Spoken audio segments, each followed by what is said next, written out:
CO का भ्रष्टाचार। अक्सर विवादों में रहने वाला धनबाद जिले का गोविंदपुर अंचल कार्यालय एक बार फिर से सुर्खियों में है। वहां पर अंचल अधिकारी ने जिस जमीन को उपायुक्त ने 2012 में खैराबाद खाते की जमीन घोषित कर सरकारी बोर्ड लगवाया था, उसी जमीन को एक व्यक्ति विशेष के नाम पर पुनः जमाबंदी कायम कर दी गई है। स्थानीय लोगों ने अंचल अधिकारी पर गंभीर आरोप लगाते हुए पूरे मामले की जांच कर कार्रवाई करने की मांग की है। क्या है पूरा मामला, देखिए इस रिपोर्ट में। ये नज़ारा गोविंदपुर अंचल के कंगालो मौजा की है। एक नहीं, दो नहीं, बल्कि तीन सरकारी बोर्ड अलग अलग स्थानों पर लगाया गया है, जो चीख कर ये बयां कर रही है कि यहाँ के अन्य गैराबाद ज़मीनों की तरह ये ज़मीन जो कंगालो मौजा खाता संख्या 28 प्लॉट संख्या 33 जिसकी रकबा 14.95 एकड़ है, यह ज़मीन झारखंड सरकार की है। इस ज़मीन पर ज़मीन माफियाओं की नज़रें पिछले कई वर्षों से टिकी हुई है। तभी तो महेंद्र यादव नामक शख्स को आगे कर उक्त ज़मीन को सुबिमल चंद्र राय के नाम पर अंचल अधिकारी रामजी वर्मा के द्वारा पंजी 2 में नाम दर्ज कर जमाबंदी कायम कर दी गई। इसी शख्स के नाम पर पूर्व के अंचल अधिकारी द्वारा कायम जमाबंदी को तत्कालीन उपायुक्त सुनील वर्णवाल ने रद्द कर दी थी। जमाबंदी कायम होने के बाद लगभग 3-4 दशकों से यहां बसने वाले भूमिहीनों पर आश्रयहीन होने का खतरा मंडराने लगा है और अब इन्होंने उपायुक्त से जांच की गुहार लगाई है। महेंद्र यादव है, जो सुबिमल चंद्र राय के नाम से उसका सारे जो है कागजात को संदेशास्पद निरस्त कर दिया गया था।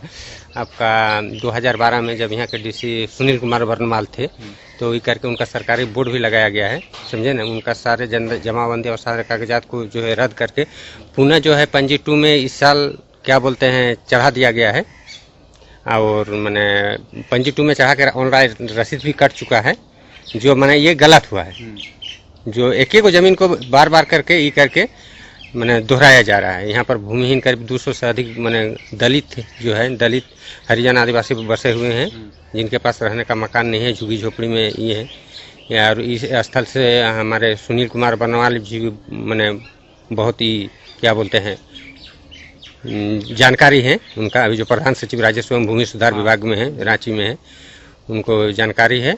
और वही हम लोग इसका आवेदन दिए थे डीसी को, इसे इसको क्या पंजी 2 में जो है रद्द किया जाए और गैर आबाद खाते की जो है ये सरकारी ज़मीन है, इसको मैंने चढ़ाया जाए। कितने परिवार की संख्या है? मोटा मोटी हम लोगों का संख्या 200 का करीब में है। इससे इतिपूर्व मतलब साल 2 साल 5 साल पहले महेंद्र यादव बोल के था। अच्छा, क्या किया वो? उन्होंने बोला जो ये ज़मीन हम लोग का है, खाली करो। आप लोग कैसे बस गए हैं, किस आधार पर बस गए हैं। उसके बाद यही सब सिलसिला चलता रहा। फिर हम लोग कागजात जो भी हो मतलब निकाल बाहर करके डीसी को दिया गया, आपका कर्मचारी को दिया गया, सीओ को दिया गया, मुख्यमंत्री को भी दिया गया। उसके बाद क्या हुआ? उसके बाद मतलब अभी सुनने में आ रहा, उसके बाद मतलब ये आपका सर्च करने के बाद उन लोग को ज़मीन को सरकारी घोषित किया, जिसमें कि सरकारी बोर्ड भी लगा हुआ है। अब फिर से किसके नाम पे आ गया ये ज़मीन? ये अभी देख रहे हैं सुबिमल चंद्र राय के नाम से मतलब दर्ज कराया गया। तो हम लोग को इतना घर कैसे हम लोग उठ करके कहाँ जाएंगे बाल बच्चा लेकर के।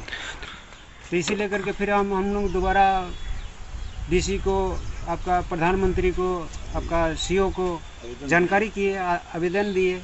क्या चाहते हैं आप लोग? हम लोग यही बंदोबस्ती चाहते हैं कि किसी भी तरह मतलब सरकार को हम लोग को थोड़ा ध्यान दे करके गरीब को बसा दे। वहीं जब इस संदर्भ में जिले के उपायुक्त संदीप कुमार सिंह से बात की गई तो उन्होंने बताया कि इस मामले की जांच की जिम्मेवारी DCLR को सौंप दी गई है। उनके जांच रिपोर्ट के आधार पर आगे की कार्रवाई की जाएगी। अगर इस मामले में कोई भ्रष्टाचार हुआ है तो उसे किसी भी सूरत में बख्शा नहीं जाएगा।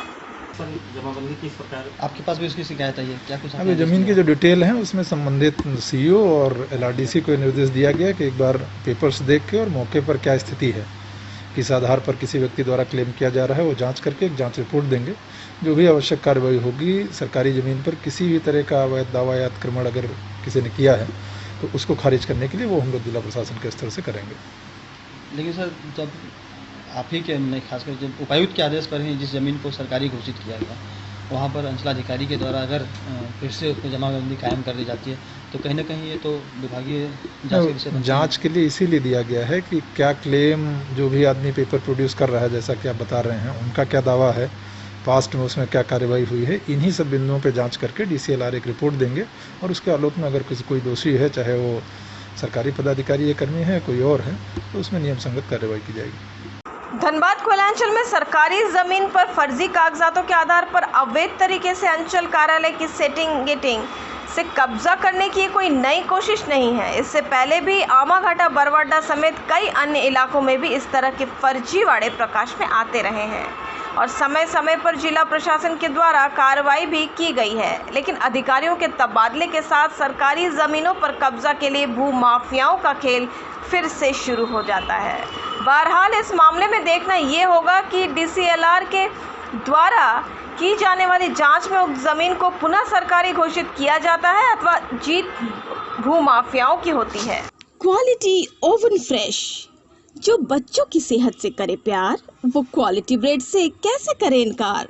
हमारा पता है आरा मोड़, railway gate number 1, Dhanbad. Mobile number 70040675